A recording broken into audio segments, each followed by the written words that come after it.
បាទ គ្រប់ជំរាបសួរទៅកាន់ពុកម៉ែបងប្អូនបាទទូទាំង25ខេត្តក្រុងបាទវិលត្រឡប់សារជាថ្មីជាមួយខ្ញុំបាទទៀតហើយពុកម៉ែបងប្អូនបាទសាវរីលក់រថយន្តបាទពុកម៉ែបងប្អូនសម្រាប់ថ្ងៃនេះបាទខ្ញុំមានរថយន្តថ្មីមួយគ្រឿងទៀតហើយពុកម៉ែបងប្អូនបាទដើម្បីមកបង្ហាញចែកជូនពុកម៉ែបងប្អូនបាទទស្សនាទាំងអស់គ្នាសម្រាប់រថយន្តនៅខាងមុខខ្ញុំបាទនេះពុកម៉ែបងប្អូនណាបាទToyota Rush ឆ្នាំផលិត2020បាទជាប្រភេទឡានមកទឹកខ្លាញ់គោស្លាកលេខពុកម៉ែបងប្អូនបាទភ្នំពេញ 2BN 6568បាទបងប្អូនដែលស្វែងរកប្រភេទ Toyota Rush បាទឥឡូវគឺយើងបានចូលស្តុកថ្មីមួយគ្រឿងទៀតហើយពណ៌ទឹកប្រាក់ណាបងប្អូនណាបាទ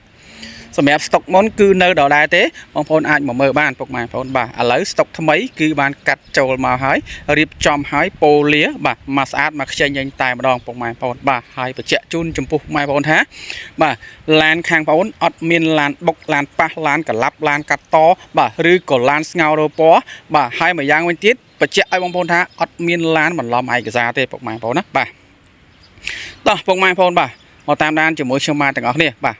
ទស្សនាទាំងក្នុងទាំងក្រៅជាមួយខ្ញុំបាទទាំងអស់គ្នាផងដែរពុកម៉ែបងប្អូនបាទសម្រាប់ផ្នែកការរៀបចំវិញបងប្អូនបាទតាក់តងទៅនឹងយ៉ាន់បាទតាក់តងទៅនឹងសបកកង់បាទរៀបជូនថ្មីដាក់បងប្អូនមួយឈុត4គ្រាប់ថ្មីតែម្ដងពុកម៉ែបងប្អូនបាទអត់ឲ្យពុកម៉ែបងប្អូនបាទមកដល់បាទស្ទើនេះស្ទើនោះទេបាទកន្លែងចន្លោះខ្វះខាតតិចតួចរៀបបន្ថែមជូនឲ្យពុកម៉ែបងប្អូនទៀតបាទប្រព័ន្ធជើងក្រោមប្រព័ន្ធម៉ាស៊ីនបាទប្រព័ន្ធប្រេងប្រព័ន្ធអីគឺយើងបានធ្វើការឆែករួចស្រេចបាច់អស់តែម្ដងបាទអញ្ចឹងពុកម៉ែបងប្អូនយកទៅប្រើបាទអត់ចាំបាច់ចំណាយពេលវេលាអត់ចាំបាច់ចំណាយថវិកាបាទនៅក្នុងការរៀបចំអីទៀតទេពុកម៉ែបងប្អូនណាបាទហើយឯតាឡានដោយបញ្ជាក់ឲ្យថាគឺលក់តែឡានស្អាតបាទជូនឲ្យបងប្អូនបាទអត់ឲ្យពុកម៉ែបងប្អូនខកបំណងខកចិត្តចំពោះបងប្អូនទេពុកម៉ែបងប្អូនណាបាទតោះបងប្អូនយើងទៅមើលផ្នែកមកជុំបាទទាំងសងខាងទាំងមុខទាំងក្រោយបាទបន្ទាប់ពីពុកម៉ែបងប្អូនបាទមើលផ្នែកជុំឡានអស់ហើយបាទយើងទៅមើលផ្នែកខាងក្នុងវិញម្ដងបាទពាក់ព័ន្ធនឹងផ្នែកខាងក្នុងបាទមានកន្លែងណាបាក់បែកកន្លែងណាប្រេះស្រាំដែរឬអត់តោះបងប្អូនតោះទៅទស្សនាបាទជាមួយខ្ញុំបាទទាំងអស់នេះបាទទឹកថ្នាំគឺនៅស្អាតភ្លឹងស៊ីនមកជុំតែម្ដងពុកម៉ែបងប្អូនណាបាទឡានខ្លាញ់គោបាទកាត់ចូលមកគឺរើសតែឡានស្អាតទេពុកម៉ែបងប្អូនណាបាទពាក់ព័ន្ធនឹងផ្នែកខាងក្នុងបាទបងប្អូនយើងមើលផ្នែកតាប់ឡូបាទយើងមើលផ្នែកតាប់ឡូបាទប្រអប់លេខបាទដៃចកោតបាទភ្លឹងអត់មានបាក់បែកបាទនៅស្អាតនៅល្អភ្លឹងទាំងអស់បាទហើយបើនិយាយពីស្បែកបាទកៅអីកាមញ៉ៃបាទគឺនៅស្មើចេះអត់មានកន្លែងប្រេះបាទថ្នេរកន្លែងណាកន្លែងនេះទេពុកម៉ែបងប្អូនណាបាទគឺនៅស្អាតល្អទាំងអស់បាទហើយជាងទ្វារផងហ្នឹងបាទគឺនៅស្អាតបាទប្រភេទខ្មៅលាយទៅដល់គោណាពុកម៉ែគឺ design មកបាទប្រភេទខ្មៅលាយទៅដល់គោបាទគ្រប់ឡានទាំងអស់បញ្ជាក់ជូនបងប្អូនណាបាទសម្រាប់រថយន្តនេះ7កៅអីពុកម៉ែបងប្អូនណាបាទ7កៅអីបាទផ្នែកខាងក្រោយផងដែរបាទគឺនៅស្អាតបាទជាងទ្វារក្រមេបាទគឺនៅស្អាតទាំងអស់ពុកម៉ែបងប្អូនណាបាទកាមញ៉ៃបាទកៅអីខាងក្រោយគឺនៅភ្លឹងអញ្ចឹងណាបងប្អូនណាបាទកម្រាល VIP មួយឈុតជូនឲ្យបងប្អូនទៀតបាទអត់ឲ្យបងប្អូនបាទយកទៅរៀបចំអីទេបាទហើយសម្រាប់រថយន្តនេះជាប្រភេទរថយន្តសាំងបងប្អូនណាបាទជាប្រភេទរថយន្តសាំងបាទតោះបងយើងមើលផ្នែកបន្តទៀតបាទពាក់ព័ន្ធនឹងផ្នែកខាងក្រោយដោយជម្រាបជូនបងប្អូនថា Toyota Rush គឺជាប្រភេទរថយន្ត7កៅអីពុកម៉ែបងប្អូនណាបាទរូបរាងទ្រវែងបាទរូបរាងទ្រវែងបាទបងប្អូនដែលមានសមាជិកបាទ6 7នាក់អីបាទទិញមកគ្រឿងយកទៅប្រើទៅបាទអត់ខកចិត្តទេបាទគឺត្រូវតែម្ដងហើយផ្នែកខាងក្រោយក៏ងាយស្រួលការទុកដាក់អីវ៉ាន់ផងដែរពុកម៉ែបងប្អូនណាបាទហើយកៅអីគឺយើងអាចបត់បានបាទដល់ពេលណាបងប្អូនអត់ប្រើបាទអត់ចាំបាច់បាទបងប្អូនអាចបត់បាទដាក់អីវ៉ាន់នៅខាងលើនឹងបានបាទដឹកអីវ៉ាន់នេះក៏មកអែមដែរបាទដឹកអីវ៉ាន់ក៏មកអែមដែរបងប្អូនណាបាទនេះផ្នែកធ្នឹមបាទបាញ់ឈរបាទធានាឲ្យបងប្អូនបាទអត់មានឡានស្ទើបាទនិយាយបញ្ជាក់ជូនថាលក់ឡានស្អាតបាទជូនបងប្អូនបាទ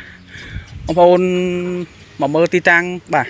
សំទោសបាទបងប្អូនមកដល់ទីតាំងផ្ទាល់បាទឆែកមើលឡានលម្អិតតែម្ដងបាទបងប្អូនណាបាទបងប្អូនអាចមើលនៅក្នុងវីដេអូបងប្អូនត្រួសក៏បានដែរពុកម៉ែបងប្អូនណាបាទតោះបងប្អូនយើងទៅមើលផ្នែកបន្តទៀតបាទផ្នែកខាងក្នុងបន្តទៀតបាទពាក់ព័ន្ធនឹងផ្នែកខាងក្នុងដូចជំរាបជូនបងប្អូនថាបាទគឺនៅស្អាតនៅភ្លឹងល្អទាំងអស់បងប្អូនណាបាទគឺនៅស្អាតនៅល្អនៅភ្លឹងទាំងអស់បាទ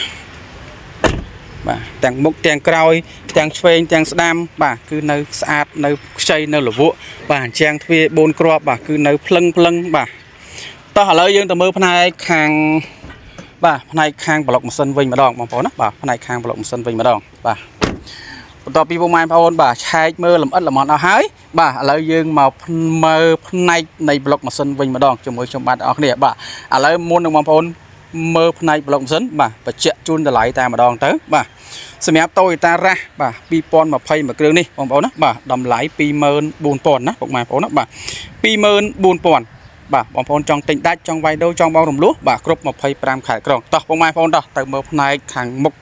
នៃប្លុកម៉ាស៊ីនជាមួយខ្ញុំបាទបងប្អូនបាទពាក់ព័ន្ធនឹងផ្នែកខាងមុខនៃប្លុកម៉ាស៊ីនបាទខ្សែខ្យងក៏ដូចជាធ្នឹមហ្នឹងគឺនៅថ្មីនៅខ្ចីនៅលវក់បាទ7ពណ៌ទាំងអស់ពុកម៉ែបងប្អូនណាបាទនៅ7ពណ៌ទាំងអស់បាទសាច់ដែកគឺភ្លឹងបាទប្រភេទឡានខ្លាញ់គោដូចបញ្ជាក់ជូនពុកម៉ែបងប្អូនថាអត់យកឡានស្ទើបាទលក់ជូនពុកម៉ែបងប្អូនទេបាទខ្ញុំបាទសាវរីលក់តែឡានស្អាតបាទជូនពុកម៉ែបងប្អូនគ្រប់25ខែក្រុងបាទសម្រាប់ឡានមកទឹកខ្លាញ់គោបងប្អូនមិនបាច់យកបាទគ្រូរោអីមកមើលទេបាទតានេះឲ្យបាទកាលណាបងប្អូននាំគេមកមើលបាទតែងតែចំណាយថវិកា3ទៅ400ទៅ500ពេលខ្លះឡានមួយអាចទៅ1000បាទអានឹងតាមតែគាត់មើលបាទគាត់ថាឡានអត់បាន1000ទេគាត់អត់មើលទេបាទអញ្ចឹងសម្រាប់បងប្អូនដែលមានថវិកាដែលពិបាកនឹងរកថវិកាបាទបងប្អូនមិនបាច់ទេបងប្អូនណាបាទខាងឃ្លាំងក៏ដូចជាខាងបងប្អូនធានាឲ្យបងច្បាស់លាស់ត្រឹមត្រូវណាបងប្អូនណាបាទបើសិនជាយកទៅឡានខ្ញុំបាទមានបុកមានប៉ះមានកឡាប់មានកាត់បាទឬក៏ឡានបន្លំឯកសារបាទបងប្អូនបើកម្ដងទីតាំងមកបកគលលុយគ្រប់ជូនឲ្យពុកម៉ែបងប្អូនវិញតែម្ដងបាទបងប្អូនចាប់អារម្មណ៍ចំពោះរថយន្តនេះបាទបងប្អូនអាចធ្វើការតាក់ទងមកខ្ញុំបាទផ្ទាល់ណាពុកម៉ែបងប្អូនណាបាទលេខទូរស័ព្ទមាននៅក្នុងវីដេអូស្រាប់ក៏ដូចជាបាទតំណែងតំណងតាម Telegram ខ្ញុំបាទផ្ទាល់ផងដែរពុកម៉ែបងប្អូនបាទអរគុណច្រើនគោរពជូនពរពុកម៉ែបងប្អូនបាទទៅតាមបណ្ដាខេត្តបាទបងប្អូនដែលនៅភាគសឹកបងដែលកងទ័ពបាទវិរៈកងទ័ពដ៏អង្អាច